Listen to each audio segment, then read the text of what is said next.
People, of course I have failed in the IB before I got a 45. I have tanked so many exams, getting up to as low as a 2, 3, and 4, even still on my second year of IB. And that's why I think today we need to talk about failure in IB. Aloha, it's Katie. Guess who's back talking about the IB after having IB PTSD? A lot of you guys may know me as an IB graduate in May 2018, which was actually 2 years ago. That's not that far actually. I am a third-year college student now at Cornell University studying information science, but before I moved to New York, I actually studied in the Philippines, and that's where I completed the IB diploma and got a perfect score of 45. Ever since that video, a lot of people have been requesting that I do more IB videos, and so I did. I talked about my tips for how I got a 45, how to get straight 7s. I even started an IB student community with my friend Imogen, and we even do free tutoring and mentoring now with our amazing team of grads around the world. And one thing I never talked about that is so normal in the IB is failure. And I know right now is the season of exams. Some people are having mock exams. Some first-year students are facing the reality of how hard IB can be. And I just want to dedicate this video to every time I have failed in the IB in hopes that it'll encourage you that this is so normal. It's so part of the journey. Like, you are not an IB student unless you've been near on the verge of tears. They ask you how you are, you just have to say that you're fine when you're not really fine. It is something IB students bond over so strongly about. The IB program is not easy. The workload is a lot. So let this video be a fun reminder to you guys that even people who score a 45 or seem to do very well have had their fair share of failures. And if you too are striving for a top score, or even just trying to pass the IB diploma, then know that failure is part of the journey. The number one question I've been getting from first years who literally just started the IB program like 2 or 3 months ago is, Katie, I have been getting 3s and 4s on my exams. Can I still get a 7? And the answer is, of course you can. I failed exams in my first few months of the IB. And guys, you don't realize the IB is a 2-year program where you are going to grow so much in that span of 500, 600 days. Of course, you are not going to know much when you start the IB. The first time I failed, I was really shook though. So it was my economics HL class, and we were learning microeconomics, so just taxes and subsidies. And our teacher told us to write practice essays before our exam. And if we wanted, we could share it with him so he could look over and give us feedback. I chose the prompt about overfishing, and I don't even remember, oh my gosh, I probably said a really dumb solution about how you should subsidize, Basically, my subsidy was not the answer to overfishing, but I said it, and I kid you not, I will never forget the way my heart sunk with fear when my teacher commented on my document and he said, "More practice is needed to avoid failure on the IB exam." And so I got scarred, obviously, because I thought I was doing okay in microeconomics, but clearly my professor didn't think otherwise. And by the way, that exam was gonna be the next day, and I was panicking, I don't know what I'm gonna do. But funny enough, that exact question was one of 2 prompts that came out in the exam.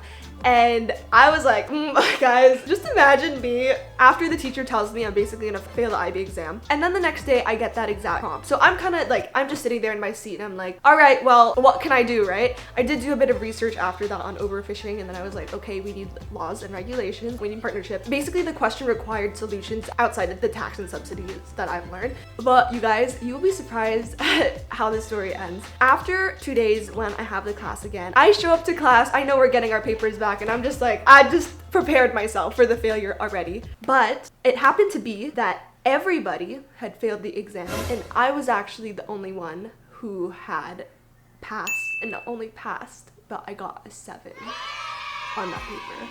And I was just so shook. I was so embarrassed in a new way because my teacher had read my essay to all the 3 classes of students who were taking economics HL, and I was like, oh my gosh, why is he reading out my essay right now? I thought I was really trash, but it worked out. And it was such a big moment for me because it made me realize the IB is really all about practice, and it's about working with your teachers and researching a lot until you get to where you need to. In retrospect, I should not have beaten myself up over failing that practice exam because I didn't know anything. I shouldn't have expected myself to know anything about how to deal with overfishing, especially as someone who had a 0 economics background going into that class. The second thing I realized is that's when my peers, I think, started thinking that I was really smart. The truth is I just worked hard hard. Like, all I did was I put in the effort to look at the past paper prompts and review them in my head, you know, plan out what my responses would be. And if I didn't know how to do it, then I would research it so I would be able to go in the exam with at least some solution to the paper. The only difference that I did was like an hour of research the night before, and that was, you know, all it took for me to go from like a 2-3 to a 7. And yet in that moment I could feel that my friends thought they were so far away from me and that there was no hope of ever, you know, passing. And I was like,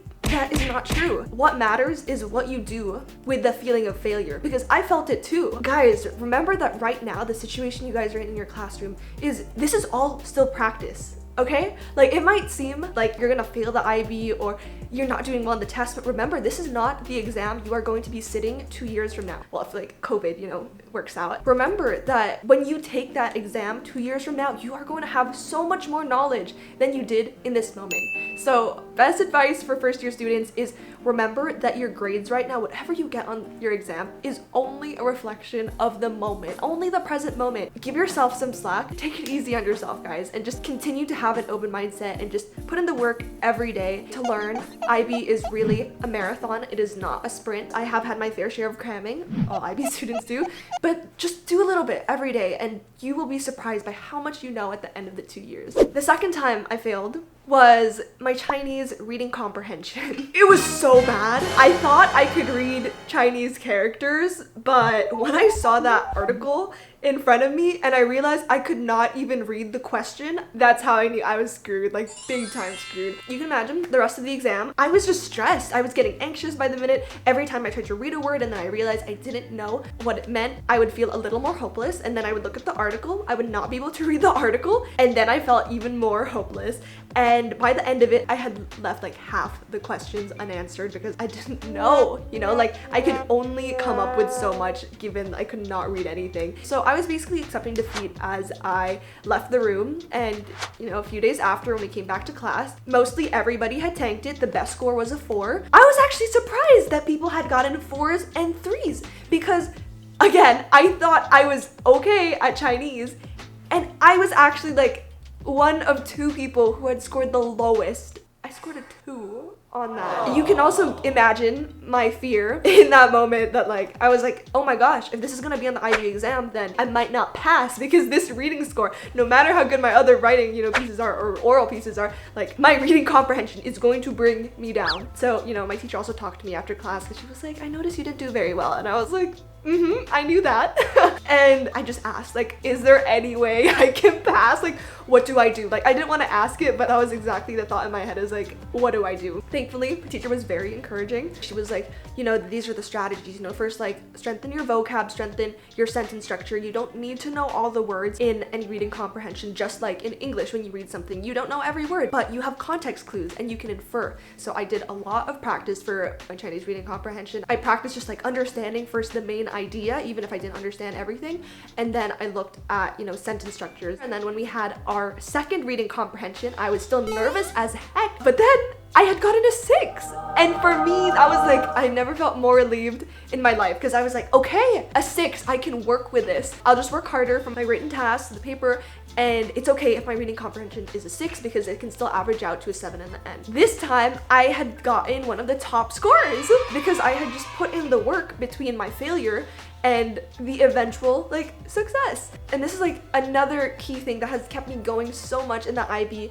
is like, it's not about the failure in the moment, it's how you pick yourself up from it, and it's how you look at failure too. I stopped looking at it as failure. If I got a 3 or a 4, I just looked at it as there are clearly topics I haven't studied yet that I am not familiar with, and all I need to do is just fill in the gaps in the knowledge, and whenever the next test comes, like, I will be prepared for it. That is honestly a life skill that I have taken on to me in college. Anyways, after we learned about the grades, I was kind of mortified because my teacher had been going on a rant again about how like people were just being lazy. And then she cited me as an example in Chinese. She was like, you know, look at Katie, she got a 2 on the first exam and now she got a 6. And I was like, she really just exposed me right there of getting a 2. Like, I remember everybody looking at me and they were like, you got a 2? They were like, did I hear that right? I thought it was funny that my peers looked at me and they thought that I would be like crushing it all the time. But of course not. Like, people are struggling silently so much. Nobody likes talking about failures. Like, I in general did not talk about my grades. You know, I don't know if your school is like this, but mine was like, what did you get on the test after we get our scores back? I was always like pretty quiet.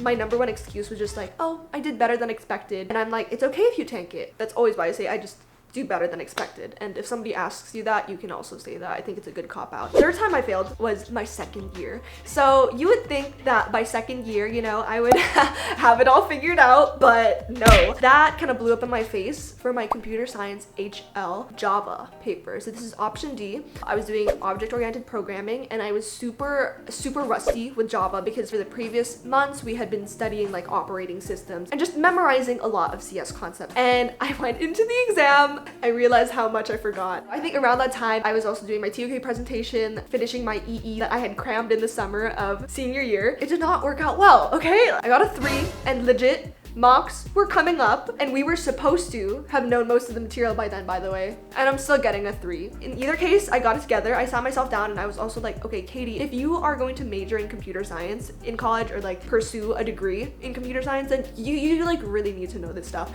So I sat myself down. I think I did a bunch of like coding bat or some of the online programming practice websites. I also looked through the past papers and reviewed all the concepts. And by the next time mocks had rolled around, I had gotten it up to like a 6, 7. But that's also another thing I talked about in the video is you see a 7 as your final grade in the IB exam, but you don't realize that you don't need all 7s to get a 7. You literally just have to, like, each assessment for a subject weighs a certain amount, you know. So like paper 1 maybe 20%, paper 2 30%, paper 3 like blah blah, and then IA whatever. So as long as, you know, within those 4 assessments you average a score that is like 6.5 or 6.6, theoretically you're a 7. So that's another thing is like I got a 7. It's not because I got 100 out of 100 points, it's because I got like 90, 92. I think I even got as low as like 84 on one of them, but it was still a 7. So get it out of your minds that a 7 is like a perfect. It's not. A 7 in IB is very generous, honestly. It is a range. It is like 85 and above for some subjects. The 4th time I failed was also senior year.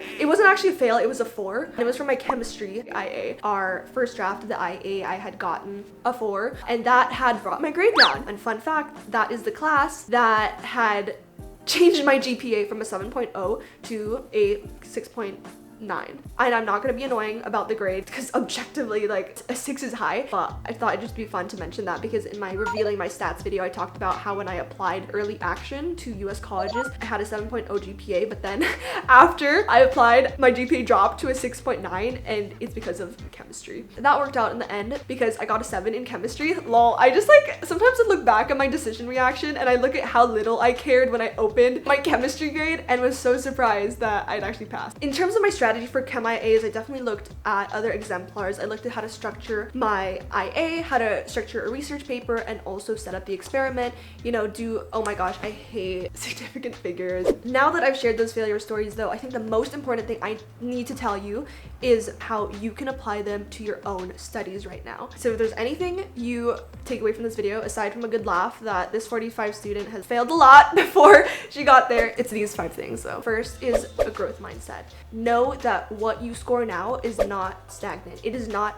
going to stay that way because you have the power to grow from it and bring it up to a 6 or a 7 in the next 2 years. It's a lot of time, guys. It is easy to feel the weight of everything you're expected to do in the IB, you know, like, you know, you have IAs coming up, you have exams, you have TOK, you have so much piling up on your plate, but remember that you have 2 years. You have friends, you have teachers, you have winter breaks, you have the support of me and the IBlieve community, and we are all here to support you because the IB is something you have to take day by day.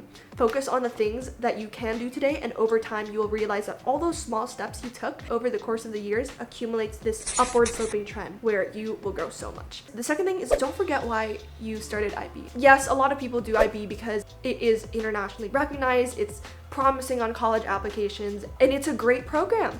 But don't forget that at the heart of it is really a love for learning, a love to become smarter, to learn more about the world. And every day, if you focus on that, you just find that your curiosity drives you in the learning. It makes you want to pay attention in class. It makes you want to better yourself. And I think that's one of the best things about IB is there are so many opportunities to grow. IB definitely helped me with critical thinking. It made me challenge a lot of things. My parents aren't very happy because I'm always like talking back now and like TOKing their arguments and questioning them, but it really did help me process the world and help me find my opinion. It helped me find my identity and stop, following people, and it helped me improve my speaking. It helped me improve my reading and writing, and you guys can learn more about that in my Was the IB Worth It video. And also, sneak peek, next week's video is going to be why I did the IB diploma program, what the benefits really are from a college student's perspective, and also whether you should, especially if you are a prospective IB student watching right now. Third is to remember that IB is graded holistically. Just because one part of your grade, like your paper 1 or your I-8 isn't looking so hot, it doesn't mean that you can't do well, because you still have all the other ways of testing to prove your knowledge in that subject. And that's why I really like the IB too, is it gave us lots of ways to demonstrate our understanding. Another way I like to put that is this quote: lose the battle, win the war.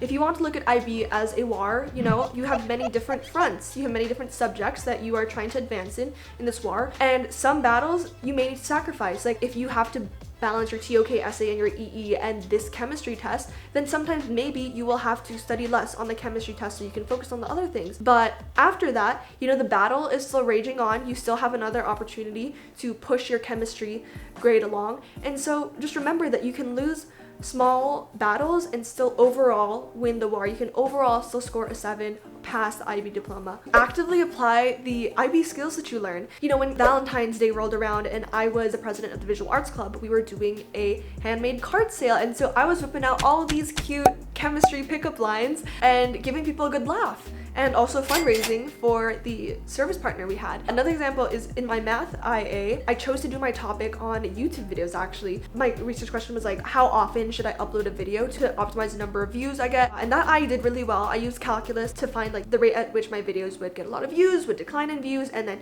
sync those up so that every time one of my old videos started dying down, I would upload a new video to continue that momentum on my channel. So that was super helpful. The answer, spoiler, was that the optimal time was 6.7 days, which is basically 7 days, which was basically a week.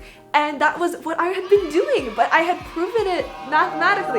So that was very cool. There are actually many opportunities in IB to do the things you care about and get credit for it. CAS is such a good example of that, because you are literally forced to do your hobby. I think a lot of people in IB are like, oh my gosh, I'm ready to sacrifice my social life now. I'm not gonna have any hobbies. That's not true at all. Like a lot of my hobbies, I had just repurpose them, and actually CAS gave me a reason to continue the hobbies and make sure that I stayed in touch with my social life. And the fifth and most important thing is find a community of IB students to support you, to keep you going. This, and it's one reason we started IBlieve. It is a community of amazing, like, oh my gosh, I just love, when I think of the friends I've made who are in like high school, who are recent grads, like they are so amazing. You guys have to join. Basically after this video, you have to go to the link in the description and join IBlieve, especially if you are looking for a positive and a supportive community that knows how to have fun but also knows how to get the work done. Then definitely join it. It's like the community I wish I had when I was going through IB. Everyone is so supportive. Like whenever people have a question, they just ask, and so many people offer resources. It's so cool because we're also all over the world, so people will share different techniques from their different schools around the world, and you get this newfound perspective in the IB, and you also realize how the IB is actually such a powerful way to unite people. It is a shared struggle, but it is also a shared victory. IBlieve is a free community. You just have to fill up a form to get access, because we want to make sure that everyone who is joining is there to also contribute to uplift other people, and we believe everyone wants to see each other succeed. Aside from that, we also offer free mentoring and tutoring from our amazing graduates. If you're a grad, by the way, and you want to volunteer, then please also join. What we look for the most is someone who cares about giving back to the community. And we also have a YouTube channel. You also have to follow us on Instagram at IBlieve. We post 3 or 4 new articles every week with beautiful graphics. We debunk IB myths like, oh, is it true that I have to pull all-nighters in IB, or to give up my social life? And we also do a lot of subject tips and create so many resources, guys. There's just so much knowledge we've tried to compile and bring back to the IB community so that you guys can succeed during this time. So just, I highly recommend you check the description box. Spend your day exploring all our resources, and I just really hope that they help you, that they encourage you. I hope this video was fun and reminded you that it's so normal to be failing in IB, and you know what? I failed beyond IB. I'm in college and I have failed. Like, C's get degrees is low-key true. If you guys have any other videos you want to see about the IB, please just comment them down below. Make sure to give this video a thumbs up if you want to see more IB videos. I haven't done them in a while. I don't know if you guys still want IB videos. I actually just did this video because I was so immersed in the IBlieve community and I realized there were things I still didn't talk about on my channel, and so that's why I came back to do this video, and that's why next week I'm going to do a video on why I did the IB and what the benefits actually are. So make sure you subscribe down below to get notified for that video, and comment if there's any other video I can do that I haven't already done that you would find helpful. Check out my beginner's guide to IB and how I got a 45 series by clicking the top right eye, and follow me on Instagram at AlohaKatieX for updates, for I don't know, anything. DM me. And yeah, I believe you can do it, God believes you can do it, and you should believe you can do it too. Take care, guys.